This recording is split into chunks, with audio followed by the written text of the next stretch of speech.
اعوذ باللہ من الشیطان الرجیم، بسم اللہ الرحمن الرحیم، وصلی اللہ علی محمد وآلہ الطاہرین ولعنۃ اللہ علی اعدائہم اجمعین، اما بعد، فقد قال اللہ تبارک و تعالی فی القرآن المجید والفرقان الحمید وهو اصدق الصادقین۔ بسم اللہ الرحمن الرحیم،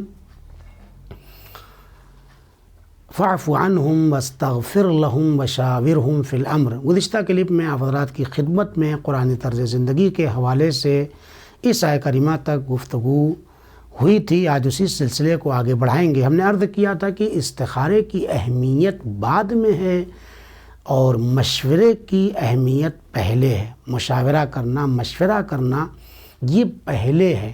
انسان کو چاہیے کہ ہر کام میں، شادی کا مسئلہ ہو، مکان خریدنے کا مسئلہ ہو، بزنس کرنے کا مسئلہ ہو، زندگی کے تمام امور میں انسان پہلے مشورہ کر لے۔ اگر کسی نتیجے تک پہنچ جاتا ہے تو بہت اچھی بات ہے، نہیں نتیجے تک پہنچتا ہے اگر کوئی اور پھر بھی اس کو کنفیوژن اور وہ ابھی مشکوک ہے معاملے کو لے کر کے، تو پھر وہ اگر مباح کام ہے تو اس کے اندر وہ استخارہ کرے اور جو استخارہ آئے اس کے مطابق عمل کرے۔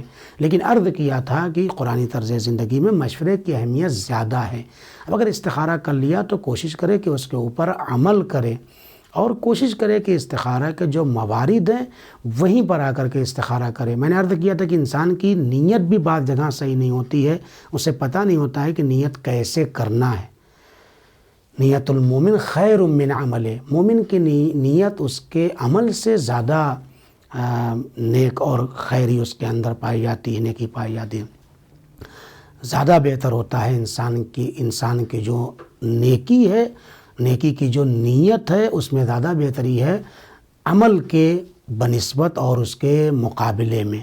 تو اب آ کے دیکھیں کہ جو اللہ تعالیٰ نے انسان کو حکم دیا ہے کہ وہ مشورہ کرے پہلے اور اس کے بعد استخارہ کا مرحلہ آتا ہے، تو استخارے کی نیت جب صحیح ہو جائے گی تو انسان کا جو اثر ہے وہ بھی صحیح ہوگا۔ مثال کے طور پر ایک شخص آتے ہیں اور آنے کے بعد کہتے ہیں مولانا صاحب استخارہ کر دیجئے۔ ہم نے کہا نیت، کہنے لگے نیت جو ہے وہ ہم نے خود کی ہوئی ہے۔ تو نیت کی ہوئی تھی، ہم نے استخارہ کر لیا۔ جب استخارہ ہم نے کر دیا اور استخارہ بہتر آ گیا تو کہنے لگے مولانا صاحب ذرا اٹھیے، ذرا کونے میں چلیے۔ ہم کو لے کے گئے کونے میں، مثلا ہم سے کہنے لگے کہ ذرا 5000 روپے دیجیے۔ ہم نے کہا کہ 5000 روپے خیریت؟ تو کہنے لگے ہم نے استخارے کی نیت یہی کی تھی کہ مولانا صاحب سے ہم 5000 روپیہ ادھار لیں یا نہ لیں، یہ نیت کی تھی۔ چونکہ نیت غلط ہے، چونکہ انہوں نے لیں یا نہ لیں کہا تھا، یہ نیت صحیح نہیں ہے۔ اب استخارہ بہتر آ گیا، اب اگر میرے پاس پیسے ہیں اور میں دے دوں تو پھر مجھ سے بڑا اچھا انسان ان کو نہیں کوئی نظر آئے گا۔ اگر میں نے مخالفت کر دی تو یہی کہیں گے کہ یہ بنتے ہیں مولانا اور استخارے کی مخالفت کرتے ہیں۔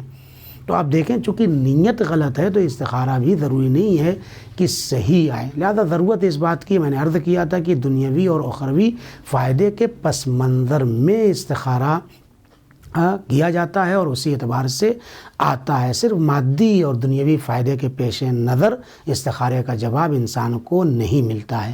تو بہرحال مشورے کی بات چل رہی تھی اور عفو درگزر کی گفتگو جاری و ساری تھی کہ قرآنی طرز زندگی میں انسان کو عفو کرنا سیکھنا چاہیے۔ اگر انسان چاہتا ہے کہ اللہ اس کے گناہوں کو معاف کرے اور چھوٹی چھوٹی چیزوں پر اللہ اس کی گرفت نہ کرے تو اسے بھی چاہیے کہ لوگوں کو ہمیشہ معاف کرتا رہے۔ اور یہ جو معاف کا سلسلہ ہے اس کی بظاہر 4 قسمیں ہیں جب ہم مطالعہ کرتے ہیں تاریخ کا اور قرآن کا۔ تو پہلی قسم یہ ہے کہ کبھی کبھی انسان غلطی کر دیتا ہے اور اس کو غلطی کا احساس ہو جاتا ہے اور آ کر کے معافی مانگنے لگتا ہے۔ یہ پہلا مرحلہ ہے، یعنی غلطی سے کوئی کام کیا اور وہ سامنے والے کی شان میں گستاخی ہو گئی اور یہ شخص جس نے گستاخی کی تھی غلطی سے وہ آ کر کے معافی مانگتا ہے۔ ایسی جگہ پہ تو واقعاً فوراً معاف کر دینا چاہیے۔ مثال کے طور پر بیوی سے کوئی غلطی ہو گئی اور شوہر نے، بیوی سے کوئی غلطی ہوئی اور پھر جو ہے احساس ہو گیا بیوی کو کہ میں نے غلطی کی ہے، شوہر کے حق میں تلفی کی ہے شوہر کی، لہذا مجھے آ کر کے معافی مانگنا چاہیے اور معافی بھی مانگ لے۔ تو یہاں پر شوہر کو چاہیے فوراً معاف کر دے۔ اس کے برعکس بھی اگر شوہر نے کوئی غلطی کی ہے اس کو احساس ہو جائے اور پھر وہ معافی مانگے تو بیوی کو بھی چاہیے کہ دل میں مت رکھے، اسے فوراً معاف کر دے۔ تو یہ پہلا مرحلہ ہے جہاں غلطی انسان بھولے سے کرتا ہے یا اشتباہاً آ کے کرتا ہے اور معافی بھی مانگتا ہے تو انسان کو معاف کر دینا چاہیے۔ دوسرا مرحلہ کیا ہے؟ انسان جان بوجھ کر کسی کو ایذار و اذیت پہنچاتا ہے، جانتا تھا کہ میں ایذار و اذیت پہنچا رہا ہوں، اس کو پریشان کر رہا ہوں، اور جان بوجھ کر اس کو پریشان کیا، اور اس کے بعد اس کو احساس ہوا کہ بھائی میں نے واقعاً غلطی کر دی، اگرچہ جان بوجھ کے میں نے اس کو پریشان کیا ہے، لیکن اب شرمندہ ہوں، نادم ہوں، مجھے ایسا نہیں کرنا چاہیے تھا۔ جیسے امام علی نقی علیہ السلام کی زندگی میں ملتا ہے، چونکہ یہ ماہ رجب انہی سے، ان کی ولادت اور شہادت سے مربوط مہینہ ہے، اس لیے انہی کی زندگی سے ایک واقعہ نقل کرتا ہوں۔ متوکل ملعون کے سامنے اسی ملعون نے آ کر کے شکایت کی تھی امام ہادی علیہ السلام کی مدینے سے کہ ان کو گرفتار کیا جائے اور ان کو اذیت و ایذار پہنچایا جائے، لیکن جب متوکل ملعون نے 300 کا لشکر مدینے بھیج دیا کہ امام کو گرفتار کر لیا جائے، اور جب گرفتار کر کے سختی سے لے جا رہے تھے، اس کو ترس آیا امام پر، اس نے سوچا میری اس شکایت کی وجہ سے ان کو گرفتار کیا جا رہا ہے، اور میں نہیں سوچا تھا کہ اتنا سختی کی جائے گی ان کے ساتھ۔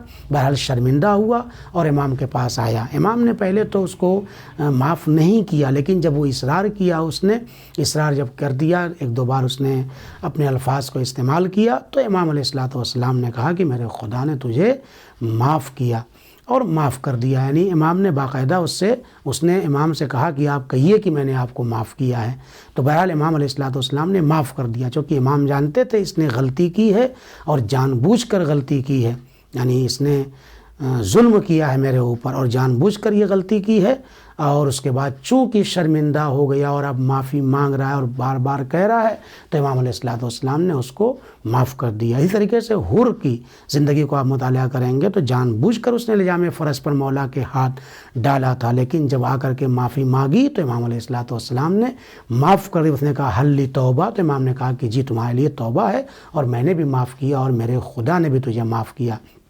تو یہ دوسری جگہ ہے جہاں انسان جان بوجھ کر ایذار و اذیت پہنچائے، لیکن جب نادم ہو جائے، شرمندہ ہو جائے، معافی مانگے، تو انسان کو وہاں پر معاف کرنا چاہیے۔ یہ دو مرحلہ ہو گیا۔ تیسرا مرحلہ یہ ہے کہ کبھی کبھی انسان کو معاف اس لیے کر دیا جاتا ہے کہ تربیت کا پہلو پایا جاتا ہے۔ مثال کے طور پر شام سے آنے والا انسان امام حسن مجتبیٰ علیہ السلام کو نازیبا الفاظ کہنے لگا، امام حسن مجتبیٰ علیہ السلام نے اس سے کہا کہ تم شام سے آ رہے ہو، ہمارے بارے میں تم نے غلط سن رکھا ہے۔ امام نے کہا تمہیں کھانا چاہیے تو میں کھانا دوں، کپڑا چاہیے تو کپڑا دوں، رہنے کی جگہ نہیں ہے تو میں جگہ دوں۔ جب اس نے اس اخلاق اور کردار کو دیکھا اور اس کی غلطی کو امام نے جو اس نے نازیبا الفاظ کہتے معاف کر دیا، تو اس نے قرآن کی اس آیت کی تلاوت کی، واللہ یعلم حیث یجعل رسالتہ، خدا جانتا ہے کہ منصب امامت کو کس کے اندر قرار دیا جائے، یعنی آپ کا قصیدہ پڑھنے لگا، اور چونکہ یہاں پر تربیت کا پہلو تھا، اس لیے نازیبا الفاظ کہنے والے انسان کو تربیتی پہلو کے اعتبار سے امام نے معاف کر دیا، اور جو ابھی تک امام نے جب تک معاف نہیں کیا تھا دشمن اہل بیت تھا، دوست دار اہل بیت بن کر کے سامنے آ گیا، کیونکہ تربیتی پہلو ہوتا ہے۔ اس طریقے سے مالک اشتر کو جس آدمی نے کچھ بھی ان کے اوپر ڈال دیا تھا، خس و خاشاک ڈالے تھے، کوڑے پھینک دیے تھے، یا بعض نقل میں یہ ملتا ہے کہ کیلے کے چھلکے پھینکے تھے، جو بھی پھینکا تھا، اس وقت آپ نے اپنے آپ کو مسجد پہنچایا، نماز اس کی مغفرت کے لیے ادا کی۔ جب دیکھا کہ اس نے اچھا ان کا یہ کردار ہے تو بدل گیا اور آ کر کے خود معافی مانگنے لگا۔ تو معافی سے پہلے ہی امام نے، یعنی جناب مالک اشتر نے، چونکہ تربیتی پہلو تھا، اس کی تربیت کرنی تھی، آ کر کے نماز پڑھ کے بتایا کہ تم اس طریقے سے معاف کرنے سے با تربیت انسان بن سکتے ہو۔ یہ 3 مرحلے ہوئے، اور آخری مرحلہ یہیں پہ گفتگو تمام ہو جائے گی۔ آخری مرحلہ یہ، کبھی کسی کو آ کر کے محاکمہ کیا جاتا ہے، جیل بھیجا جاتا ہے، یا پھانسی کی سزا سنائی جاتی ہے۔ اس طرح کے بہت سارے موارد ہیں جہاں پر قطعی ہو جاتا ہے کہ اس کے اوپر اس سے قصاص لیا جائے گا یا اس کو تاعمر جیل میں رہنا پڑے گا۔ محاکمے کی صورت میں گنہگار انسان کو جو سزا سنائی جاتی ہے کہ مثلا 10 سال تمہیں جیل میں رہنا ہے، ابھی 2 سال ہوئے تھے، وہ نادم ہو گیا، اس نے معافی مانگ لی اور وہ کہنے لگا میں لکھ کے دیتا ہوں آئندہ ایسی کبھی غلطی نہیں کروں گا، مجھے معاف کر دیا جائے، مجھے رہا کر دیا جائے۔ تو اس محاکمے کو کم کرنے کے لیے، یعنی پہلے ہی سے اگر تربیتی پہلو یہاں پر بھی ہوتا ہے کہ اگر وہ اس کام سے واقعاً باز آ گیا اور شرمندہ اور نادم ہو گیا ہے، تو اس محاکمے کی اس سزا کو اور اس محاکمے کو اس سے ختم کر دیا جاتا ہے، یعنی معاف کر دیا جاتا ہے اس کو، اور اس کو رہا کر دیا جاتا ہے۔ تو اگر اس طریقے سے انسان عفو کرنا سیکھ لے تو یہ قرآنی طرز زندگی میں انسان کی زندگی واقعاً قرآنی زندگی بن جائے گی۔ والسلام علیکم ورحمۃ اللہ وبرکاتہ۔